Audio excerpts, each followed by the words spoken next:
네, 우리는 지난 시간에 고린도전서 5장을 함께 나누면서 그 교회 안에 음행의 문제가 있었다는 새로운 문제를 한번 우리가 살펴봤습니다.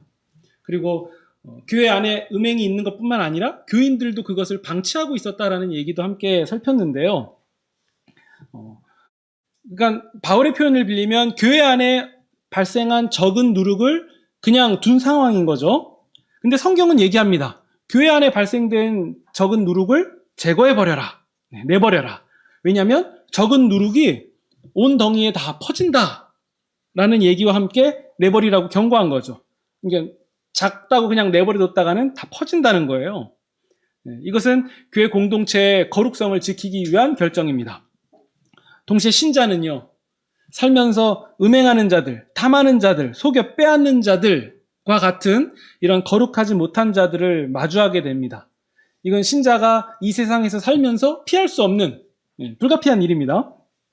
그래서 우리는 이에 대해서 함께 나눈 원리가 하나 있었죠. 예수님에게서 발견했습니다. 거룩이 더 강하다. 신자가 더 강하다라는 얘기를 나눴어요. 그래서 우리는 최종적으로 이렇게 정리를 했습니다. 우리 안에 있는, 그러니까 우리 교회 내부에 있는 거룩하지 못한 부분에 대해서는 단호하게 결정하되, 그러나 우리 교회가, 우리 각 사람이 유지하고 있는 거룩함은 세상 가운데, 우리 삶의 주변부터 세상 가운데 구석구석 퍼지도록 하자라고 우리가 함께 정리했습니다. 우리가 오늘 읽은 본문에서는요, 이 고린도 교회 내부에 있는 음행이 어떻게 시작됐는지, 그러니까 그 적은 누룩이 어떻게 시작됐는지를 한번 살펴보면서 우리가 교훈을 얻으려고 합니다. 요즘에는 여러분 TV 많이 보십니까? 저는 집에 딱 그 채널이 공영방송만 딱 나오거든요. 6개인가요? 5개인가요? 그것만 딱 나오는데요. TV도 잘 안 봐서 요즘에는 어떤 유행어가 있는지도 잘 모릅니다. 근데 예전에는 이 개그 프로그램이 유행하던 시절에는, 지금은 사람들이 안 보는 것 같은데요. 막 좋아하던 시절에는 그런 프로그램에서 나오는 유행어 같은 것들을 많이 따라하고 그랬잖아요. CF에도 많이 도입이 됐고요. 근데 요즘에는 이제 그런 것도 인기가 없고 희극인들도 이렇게 유행어를 만들 수 있는 상황이 아니다 보니까요. 요즘에는 어떤 유행어가 있니? 그러면 이러다가 다 죽어. 뭐 그거밖에 모르겠습니다. 전 그 드라마를 보지도 않았는데 하도 많이 사람들이 그걸 얘기하니까 이러다 다 죽어라는 그 유명한 대사가 거기 나오나 봐요. 근데 유행어라던가 어떤 그 유행하는 단어 같은 것을 한번 살펴보면요, 그 시대의 사람들이 시대상이 어땠는지, 혹은 사람들은 어떤 관심사를 가지고 있는지, 이런 것들을 잘 알 수 있는데요. 제 기억에 또렷한 것은요, 제가 대학생 때는 그 당시 웰빙이라는 단어가 유행했습니다. 그래서 어떤 식습관이라던가 혹은 음식 뭐 이런 것에 다 웰빙이 붙었고요. 뭐 웰빙족이라는 말도 나왔고요. 그리고 심지어 식품마다 이렇게 포장지를 보면은 웰빙 식품, 뭐 웰빙, 뭐 지금도 그 여파가 지금까지도 있죠. 웰빙이라는 얘기가 써 있는데요. 아마도 그때는 그 웰빙이라는 게 가장 인기가 많았을 때에는요, 사람들이 이 건강을 생각하고 좀 더 나은 것을 생각하는 평온했던 시절 같이 보입니다. 또 반대로요, 언젠가는 한반도에, 우리 대한민국에 헬조선이라는 단어가 유행했습니다. 지금 그게 그렇게 먼 얘기가 아니죠. 대한민국 안에 일어나는 여러 현상들에 대해서 특히 젊은 세대가 많이 한탄하면서 했던 얘기입니다. 그래서 낮은 혼인율, 또 낮은 출산, 낮은 취업률, 뭐 이런 것들 때문에 3포 세대다, 뭐 4포 세대다, 심지어 뭐 5포, 6포 계속 나가니까 M포 세대다, 이런 얘기도 따라왔거든요. 그런데 이런 말들이요, 정작 이 사회적인 분위기를 바꿔가는 부분도 있습니다. 사실 이런 말을 시작한 사람은 누군지 잘 몰라요. 그냥 소수의 어떤 사람들일 거예요. 근데 그 사람들이 그런 얘기를 하는 것들이 이제 미디어를 통해서 보급되기 시작하면서 특히 부정적인 말들은 굉장히 빠르게 이 사회를 장악하거든요. 그래서 사람들이 이런 얘기 하는 거죠. 야, 요즘 M4 세대래. 요즘 세대는 대표적인 뭐 3가지, 4가지, 뭐 5가지 이런 거 포기하는 세대래. 이런 얘기를 너도 나도 하다 보면요. 아, 나도 포기해야 되는구나. 혹은 나도 포기해도 뭐 그렇게 이상한 게 아니구나. 이렇게 생각하면서 흘러가는 경향이 발생된다는 거예요. 물론 지금 이 시간은 유행어 연구 시간은 아니고요. 오늘 본문에 유행어 두 가지가 나오는데요. 이해를 돕는 차원에서 제가 말씀을 좀 드려봤습니다. 우리 12절에 보시면요. 모든 것이 내게 가하다. 모든 것이 내게 허용되었다. 다른 표현으로 모든 것을 할 자유가 내게 있다. 네. 이 말이요. 그 당시 고린도 교회 안에 그 시대 그 사회 속에서도 그랬겠지만 교회 안에서도 이 말이 유행했어요. 모든 것이 가하다. 모든 것이 우리 가운데는 자유하다. 사실 이 말만 보면요. 이 좋은 말 같죠? 우리는 모든 것이 가한 사람들입니다. 모든 것에 자유한 사람들입니다. 말만 보면 되게 좋은 말 같아요. 근데요. 이 말은 좋은 의미로 사용되지 않았어요. 이런 맥락이에요. 어떤 의미냐면요. 아, 우리의 영혼이 다 구원받았으니까 이거 다 된 거구나. 그러면 가만 보자. 우리 육체는 어쨌든 결국 썩어지고 없어지는 거네. 그러면 어차피 사라진 거고. 근데 우리 구원은 다 됐고. 그러면 일단 구원받고 나면 이 몸이 할 일은 다 끝난 거네. 왜냐면 나의 구원은 바뀌지 않으니까. 난 구원 다 됐고 이 몸은 썩어 없어지는 거니까 썩어 없어질 몸으로는 뭘 해도 괜찮겠구나. 모든 것이 가하다. 모든 것이 자유하다. 이렇게 얘기를 하게 된 거예요. 물론 우리의 생각으로 들어보면 그럼 말도 안 되는 일이 어떻게 이렇게 가능한가 하지만 그 당시에는 이게 유행어였다는 거예요. 그러면서 이제는 영혼 구원 받았으니까 몸으로 뭔 짓을 해도 좋겠다. 그러니까 우리가 5장에서 본 것처럼 그 계모와 음행하는 일이 교회 안에 있어도 사람들이 그렇게 크게 놀라지 않는 거예요. 왜냐하면 모든 것이 가하니까. 우린 구원받았고 육체는 썩어 없어질 거니까 그게 조금 잘못돼도 우리의 영혼 구원에는 문제가 없다. 근데 우리가요 수차례 구원에 대해서 함께 나누었지만 정말 우리는 몸으로 무슨 짓을 해도 우리 구원에는 아무런 문제가 없습니까? 우리는 이런 얘기하는 사람들을 이단이라고 얘기를 하죠. 이건 틀린 얘기입니다. 우리가 고백하는 사도신경의 끝에는 어떤 얘기가 나오냐면요. 몸의 부활이 나옵니다. 우리는 몸이 부활하는 것을 믿는 사람들이에요. 그러니까 지금 이 불완전한 육체는 우리의 죽음과 함께 썩어질지 모르지만 몸이 부활한다. 곧 우리의 육체는 연장선 가운데 있다는 거예요. 그러니까 썩어 없어질 몸이니까 함부로 해도 된다라는 얘기는 잘못된 가르침입니다. 예수님은 죽으시고 부활하셔서 지금 몸과 다른 놀라운 몸으로, 이것을 학자들은 부활체라고 불러요. 그 부활체의 몸으로 제자들에게 나타나셔서 못자국과 창자국이 있음에도 불구하고 전혀 몸에 해가 없고 오히려 인류를 사랑하신 흔적이 몸에 남아있는 상태로 제자들 가운데 나타나셔서 보여주셨고요. 예수님이 제자들에게 보여주셨다는 것은 너희도 그런 존재가 된다라는 것을 알려주신 거예요. 그러니까 우리는 죽어서 예수님의 부활체와 같은 존재가 되는 것. 이게 우리의 결론입니다. 그러니까 우리는 이 부활할 때, 몸이 부활할 때 우리의 그 노쇠한 몸, 병든 몸, 그리고 내가 만족스럽지 못하게 여기는 이 몸으로 부활하는 것이 아니라 예수님과 같은 부활체로 부활하게 된다는 것. 그러니까 우리의 구원의 여정 끝자락에는 뭐가 있습니까? 몸의 부활을 경험하는 우리가 있다는 거예요. 이 부분을 꼭 기억하셔야 돼요. 뿐만 아니라요. 성경은 예수님 믿고 구원받은 사람들이 이 몸으로 거룩하지 못한 것을 행하면서 도무지 돌이킬 마음도 없고 회개하고자 하는 마음도 없고 그 몸으로 믿음의 삶을 살고자 하는 의지도 없고 전혀 관심도 없을 때 그런 자가 누릴 수 있는 구원은 없다라고 성경은 단호하게 경고합니다.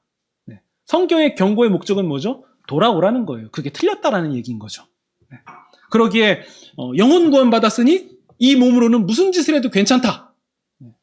그런 가르침은 성경에 없는 가르침이에요. 매우 이상한 구원이라는 거죠. 사실 우리가 음행의 사건을 놓고만 보니까 와 어떻게 그럴 수가 있나라고 하지만요. 우리도 이와 비슷한 게 있습니다. 잠깐 눈 감고 말지. 조금 저지르는 죄 그냥 그 정도는 우리 구원에 전혀 문제가 없어. 이런 얘기 우리가 직접적으로 고백하지 않을 뿐이지 사실 그런 개념이 적은 누룩처럼 존재하고 있는지 모릅니다. 있을 확률이 훨씬 높죠. 그게 틀렸다라고 고백할 수 있는 사람들이 되어야 된다는 거예요. 근데 사도 바울은요. 모든 것이 가하다라는 말 자체를 일단은 받아줘요. 어떤 의미냐면요. 우리 12절 보시면 이 얘기예요. 모든 것이 우리에게 가하다고, 내게 가하다고? 좋아. 일단 좋아. 그러나 모든 것이 유익한 것은 아니야. 이 얘기를 합니다. 그리고 이걸 한 번 더 받아요. 모든 것이 내게 가하다고? 좋아. 그래. 그러나 나는 어떠한 것에도 얽매이지 않을 거야. 라고 이 두 가지의 대답을 해요. 우리 대답의 의미를 한번 좀 더 깊이 보겠습니다. 첫 번째. 모든 것이 유익하지 않다. 이 얘기는요. 사도 바울이 뒤에서 한 번 더 얘기합니다. 우리 10장 23절 한번 볼까요? 고린도전서 10장 23절입니다. 네. 여기서 같은 얘기를 한 번 더 합니다. 모든 것이 가하나 모든 것이 유익한 것이 아니고 모든 것이 가하나 모든 것이 덕을 세우는 게 아니다. 그래서 결론이 뭐죠? 24절. 누구든지 자기의 유익을 구하지 말고 남의 유익을 구해라. 이게 좀 더 발전되면 13장에서 사랑 아닙니까? 사랑은 자기의 유익을 구하지 않는다. 남의 유익을 구하는 거거든요. 그러니까 이 13장에서 말하는 사랑은 고린도전서의 모든 교훈의 집약판인 거예요. 그러면 모든 것이 가한데 모든 것이 유익하지 않다라는 얘기는 어떤 방향으로 가고 있습니까? 남의 유익을 구하라는 거예요. 모든 것이 가하다라는 그 자유. 그럼 진정한 자유는 무엇이냐? 남의 유익을 구하는 것이 신자가 고백할 수 있는 진정한 자유라는 거예요. 나는 모든 걸 할 수 있지만 이게 저 사람에게 유익이 되지 않는다면 나는 그것을 하지 않을 자유를 선택하겠습니다. 이게 진짜 자유라는 거예요. 그러면서 우리는 말씀이 주시는 자유 안에서 그 자유를 충분히 누리되 동시에 남의 자유를 구하는 사람이 되어야 된다는 거예요. 예를 들면요. 저는 예수님을 믿고 구원받은 사람으로 또 말씀도 배웠고요. 그래서 저는 지금 이 상태이기 때문에 구원받은 하나님의 자녀이기 때문에요. 저는 이 무속적인 개념이라던가 미신 같은 것에 전혀 얽매이지 않습니다. 네. 여러 번 말씀드렸죠? 저는 손 있는 날에 이사하는 걸 선호하고요. 네. 귀신이 대기를 막는다면 뭐 막든지 말든지 별 관심도 없습니다. 저는 이삿값이 싸면 돼요. 네. 얼마나 자유합니까? 또 저는 빨간색으로 자기 이름 잘 쓸 수 있어요. 심지어 주민등록번호까지도 저는 빨간색으로 잘 쓸 자신이 있습니다. 그런 미신 저한테 아무런 의미가 없거든요. 저는 자유합니다. 그런데 저는 이렇게 자유하고 잘 알고 있으니까 제 마음대로 우리 교인들의 이삿날을 막 강제로 막 정해주고요. 이날에 하세요. 무조건. 손 있는다니까 이때 하세요. 막 강조하고요. 여러분들의 이름과 주민등록번호를 제가 막 빨간색으로 막 괜찮아요. 하고 막 강제로 쓰고 막 이러면요. 이게 주 안에서 누리는 자유 맞습니까? 이제 감이 오시죠? 남의 유익을 구하는 자유가 진정한 자유인 거예요. 네. 나는 빨간색으로 써도 아무 문제 없지만 혹시나 상대방이 불편하거나 혹은 꺼리는 일이 된다면 저는 검은색으로 쓸 자유를 선택한다는 거예요. 네. 본질은 남의 유익을 구하는 것. 그게 진짜 자유라는 거예요. 그리고 바울의 두 번째 말. 우리 12절 끝부분에 나오죠? 나는 어떠한 것에도 얽매이지 않겠다. 이 말은요, 이렇게 이해하시면 좋겠습니다. 나의 자유라는 이름 때문에 나의 신념이라던가 나의 정욕 혹은 나의 욕망 이런 것들에 얽매이지 않겠다는 거예요. 그러니까 내가 나의 욕망 때문에 하고자 하는 것, 그것을 강제로 추진하는 것은 자유가 아닙니다. 성경은 오히려 우리의 그런 부족함을 가지고 강제로 밀고 나가는 것을 죄라고 얘기합니다. 신념의 근거에서 행동했다라고 말할지라도 그 신념은 말씀의 근거에서 나온 신념이 되어야지 자기의 어떠함의 근거에서 신념이 나오는 것은 정확히 단어로 바꿀 때 고집입니다. 고집이 센 거지 신앙이 강한 게 아니라는 거예요. 바울은 지금 이 얘기를 하고 있는 거죠. 우린 모든 것이 가한 사람 맞다. 예수 안에서 우리는 어떠한 이방 종교의 신들과 저주, 미신 이런 것들에 하등 문제가 없는 사람들이다. 그 외에도 우리는 무엇이든지 주 안에서 힘있게 할 수 있는 사람들이다. 그럼에도 불구하고 우리는 남의 유익이라는 울타리 안에서 그것을 하기로 결정하는 사람들이다. 바울은 이 얘기를 한 거예요. 그리고 두 번째 유행어가 나옵니다. 13절인데요. 유행어가 조금 길어요. 우리 한글 번역을 보면 이게 그 유행어를 인용한 건지 아닌지 표시가 잘 안 돼 있는데 여러분 성경책이면 이렇게 유행어에 괄호를 하시면 좋을 것 같아요. 13절의 유행어는 이겁니다. 음식은 배를 위하여 있고 배는 음식을 위하여 있으나 하나님은 이것저것을 다 패하시리라 까지가 유행어예요. 음식은 배를 위하여 있고 배는 음식을 위하여 있으나 하나님은 이것저것을 다 패하시리라. 이 배는 이 배를 말하는 거예요. 근데 우리가 이걸 읽으면 이게 뭔 말이야? 이렇게 생각하실 수 있거든요. 네. 아까 말씀드린 것처럼요. 이 고린도 사람들은요. 이런 생각이 있었어요. 우리의 영혼은 선하고 우리의 육체는 악하다. 이건 사실 플라톤 철학에서 온 개념이거든요. 네, 근데 뭐 이런 거는 뭐 알 필요 없고요. 뭐 중요한 게 아니고요.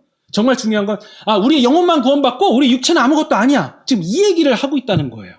근데 우리가 알고 있는 구원은 그게 아니죠. 우리의 영혼과 육체 둘 다 중요한 거예요. 우리의 몸도 중요한 겁니다. 근데 이 사람들이 그런 개념 속에서 이런 얘기를 하는 거예요. 그러니까 봐봐. 육체는 썩을 거잖아. 없어지잖아. 그러면 어떤 음식을 먹으면 어떠냐? 그게 교인으로서 좀 먹을 때 꺼리끼는 음식이면 좀 어때? 그거 먹고 어차피 이 몸 썩을 건데. 이 배 없어질 건데. 뭐든지 먹어도 돼. 어쨌든 하나님이 이것저것 다 패하실 거야. 없앨 거야. 그러니까 자유해라. 이런 얘기를 자꾸 하는 거예요. 이제 뒤에 가면요. 이것 때문에 문제가 생겨요. 그래서 고린도전서 8장에 보면요. 우상제물 먹는 문제가 그래서 나오는 거예요. 야, 우상에게 바쳐진 음식? 야, 그게 뭐 미신인데 그게 뭐 대단한 거야? 먹어도 돼. 근데 어떤 사람은 저거 먹으면 안 되는데 이 고민하는 상황이 발생하는 거예요. 그럼 우리가 여기까지만 딱 성경을 나눠도 기준이 나오죠? 남을 위하여서 먹지 마라. 그러나 남이 없다면 자유하게 먹어라. 이게 성경의 교훈이거든요. 네. 근데 바울은요. 근데 이 부분에서만큼은 동시에 적용이 안 된다라고 얘기하는데 그게 뭐냐면요. 5장에서부터 시작된 음행에 관한 부분이에요. 음행에 관한 부분은 하나님이 패하실 거니까 괜찮다라고 말할 수 없다는 거예요. 바울의 논지는 이렇죠. 음식 문제 좋아. 음식 문제에서는 하나님이 뭐 음식이든 배든 다 패하시는 거 좋아. 그래서 이건 먹어도 되고 저건 먹어도 되고 좋아. 그런데 음행에 관해서는 이 구절이 적용될 수 없다. 틀렸다. 라고 얘기하는 거예요. 한번 이 점도 생각해 봐라. 그게 14절이에요. 하나님이 우리 예수님을 다시 살리셨으니까 우리도 하나님의 권능으로 다시 살아나는 존재가 되었다. 우리는 다시 살아날 사람이다. 영혼만 삽니까? 육체도 다시 살 사람인 거예요. 우리의 몸도 다시 살 사람이다. 16절.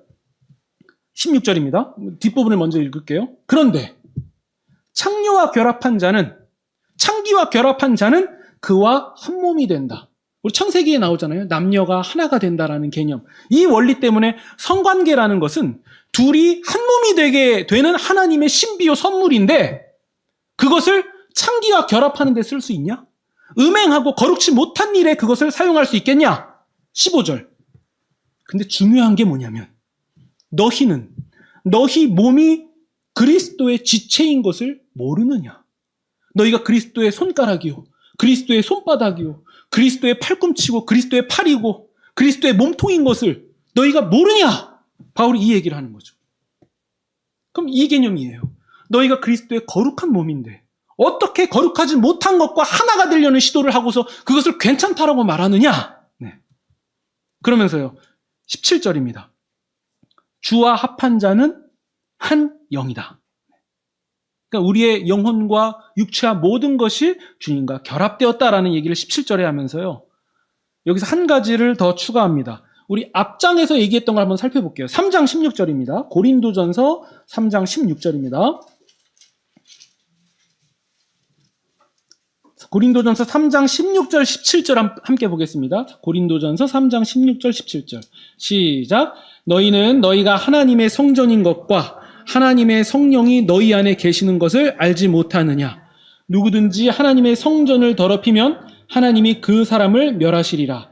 하나님의 성전은 거룩하니 너희도 그러하니라. 네. 성전은 무엇입니까? 소위 성전 건축한다고 해서 예배당 건축하는데요. 그건 예배당 건축이지 성전 건축이 아닙니다. 성전 건축은 예수 믿는 신자들이 세워져 가는 게 성전 건축이에요. 그러니까 용어를 정확하게 해야 됩니다. 우리가 성전이고 신자가 성전인 거예요. 근데 그 성전 안에 성령이 계시니까 거룩하다는 거죠. 이 개념을 바울이 가지고 오면서 우리가 성전이고 거룩해야 되는데 어찌 거룩하지 않은 것과 성적인 행위를 하면서 하나가 될 수 있냐? 그럴 수 없다는 거예요. 더 나아가서 이 거룩한 몸에 우리가 음행을 저지르는 것, 창기와 결합하는 이런 일들은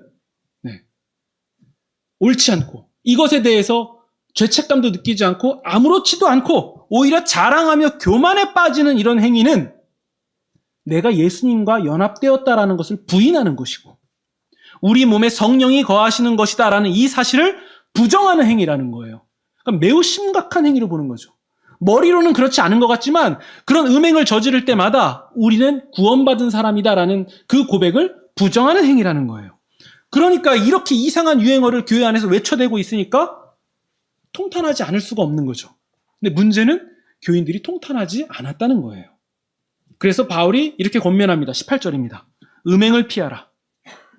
이 얘기는 음행에서부터 멀리 떨어져라. 도망쳐라. 라고 명령합니다.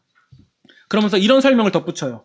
음행은 특히, 다른 죄도 물론 마찬가지지만 음행은 특히 자기 몸에 끼치는 해악이 훨씬 뚜렷하고 강하다라는 얘기예요. 훨씬 뚜렷하고 강하다. 19절. 우리의 몸은 성령의 전이다. 자신의 몸을 자기 것으로 주장할 수 없다. 성령의 것이다. 그러니까 우리 각 사람은요, 예수 그리스도의 지체고요. 우리 각 사람이 예수님의 몸의 한 부분인 거예요. 그리고 이런 몸의 한 부분이 모인 이 교회는 뭡니까? 그리스도의 몸인 거예요. 머리 대신 그리스도의 몸. 그게 교회입니다. 그래서 우리는 이렇게 정리할 수 있죠. 이 얘기는 우리에게 모두에게 적용되는 얘기예요. 고린도 교회만 적용되는 게 아니라 우리 모두에게 적용되는 얘기입니다. 우리는 누굽니까? 예수님과 합한 자예요. 예수님과 결합된 자예요. 마치 예수님을 믿을 때 이 가지가 나무에 접붙임되어서 그 접붙임된 가지가 나무와 하나인 것처럼 우리가 예수님을 믿는 순간 그 믿음이 우리를 예수님과 하나 되게 한 거예요. 그래서 예수님의 풍요와 영생을 우리가 함께 누리게 된 존재가 됐다는 거죠. 뿐만 아니라 우리가 예수님을 믿는다라고 고백했을 때 우리끼리 보고 우리끼리 겉으로 인간의 눈으로 볼 때는 내가 지적으로 동의해서 고백하는 것 같지만 성경은 실제로 우리 안에 성령께서 작용하셨기 때문에 그 고백이 가능하다라고 가르칩니다. 즉 예수님 믿는 사람은 이미 그 안에 성령이 거하시고 있다라는 얘기인 거예요. 그럼 우리는 이렇게 정리하죠. 우리는 주와 합한 동시에 우리 안에 성령이 거하는 자입니다. 그래서 그런 우리가 모여서 그리스도의 몸을 이루고 우리가 주의 거룩한 성전이 되는 겁니다. 그런 우리를 하나님이 예수님의 피값으로 사서 하나님의 자녀 삼으셨고 아니 이보다 더 확실한 보증이 어디 있습니까? 이런 여러 가지 말을 성경에서 하고 또 하면서 결국 하나님이 넌 내 거야. 안 돼. 이 돌이킬 수 있는 상황이 없어. 넌 내 거야라는 것을 그토록 강조하시는 거예요. 오늘 우리 학생들하고도 얘기한 부분이 있거든요. 너희 구원 받았냐고요. 학생들은 자신 있게 말할 수 있습니다. 구원 받았다고요. 잘 배워서 그렇습니다. 우리는요, 이 말씀들을 이렇게 적용하면 좋겠습니다. 본문은 음행에만 국한했습니다. 근데 우리는 좀 더 폭넓게 적용하면 좋겠습니다. 음행뿐만 아니라 우리의 몸은 모든 영역에서 거룩해야 됩니다. 사실 음행은요, 지금 이 시대 우리에게는 논할 가치도 없습니다. 왜냐하면 그것이 죄라는 사실을 너무도 잘 알고 있기 때문이에요. 단지 우리가 음행에서부터 오는 그 쾌락을 즐기고 싶은 마음에 그럴싸한 핑계만 가득 늘어놓을 뿐이에요. 사실 우리는 그것이 죄라는 것을 너무도 잘 알고 있습니다. 그래서 우리는 이 음행을 넘어서 우리의 세속적 가치관과 흐름, 이 유행이 우리 안을 채우도록 그냥 두어서는 안 된다는 거예요. 왜냐하면 우리의 몸은 성전이면서 동시에 예수 그리스도의 몸이기 때문입니다. 그래서 우리는 사람들이 하는 말들과 생각에 너무 쉽게 물들어서도 안 되고 너무 쉽게 받아들여서도 안 됩니다. 특히 비난의 말들, 부정적인 말들에 대해서 너무 쉽게 받아들이시면 안 됩니다. 분석은 냉정하게 하시되 우리는 사랑을 가지고 그리스도의 마음으로 바라봐야 됩니다. 왜냐하면 신자는 세상과 다른 사람이고 다르기를 결정했기 때문이에요. 물론 우리는 세상을 살다 보면요, 수많은 역경과 고난을 마주하게 됩니다. 그게 얼마나 팍팍하고 어려운 삶인지 그 삶의 깊이와 길이, 이 부분이 더 크신 여러분들이 저보다 훨씬 잘 아실 거예요. 저는 그냥 대충 유복한 가운데서 대충 그냥 알 뿐이지, 정말 깊은 자락까지 갔다 오셨던 분들은 그 절망이 얼마나 큰지 너무도 잘 아실 거예요. 심지어 그런 영역까지 다녀오셨던 분들, 혹은 지금 그 상황을 지나고 계신 분들은 그만 살고 싶다라는 말도 빈번하게 나올 수 있어요. 그 심정, 그 괴로움, 그 절망, 타인은 잘 모르고요. 주님이 그 깊이와 절망을 너무도 잘 알고 계세요. 그러나 그 몸은 주 예수 그리스도와 연합된 몸이기 때문에 내가 어떻게 함부로 결정할 수 있는 권한이 없다는 사실을 분명하게 기억하시기 바랍니다. 내가 그렇게 느낄 수 있는 것은 당연한 거예요. 주님도 아세요. 주님이 위로하실 것이고 반드시 그 악을 선으로 바꾸실 겁니다. 동시에 그 몸을 내가 함부로 할 수 없어요. 이건 주님의 것이기 때문에 내가 느끼는 감정은 감정인 거고 내 몸은 하나님의 것이에요. 하나님이 하나님의 것을 그것에 합당하게 이끌어 가실 것입니다. 우리는 그것을 기대하는 사람들인 거죠. 우리 인생 속에서 이리 치이고 저리 채이면서 이제 더 찌그러질 것도 없다. 이거 완전 엉망이고 뭐 회복도 안 될 것 같다라고 말할 수 있겠지만요. 그 찌그러지고 훼손된 몸마저도 그리스도의 지체요, 성령께서 거하시는 성전이라는 사실을 우리는 믿음의 눈으로 정확하게 봐야 됩니다. 그 사람들이 구원받은 사람이에요. 그 사람들이 신자입니다. 나의 삶의 얼룩과 엉망을 넘어서 몸의 부활을 바라보는 사람들, 그 사람들이 성도라는 거예요. 그 사람들이 신자입니다. 우리는 그 길에 부름받았어요. 그러니까 지금 좌절하셨고 어제 좌절하셨더라도 또 다시 일어나서 우리는 전진한다면 그 사람은 믿음에 걸맞는 사람들이라는 거예요. 그래서 결론이 뭡니까? 20절 끝부분에 동일하게 나오죠. 너희 몸으로 하나님께 영광을 돌리라.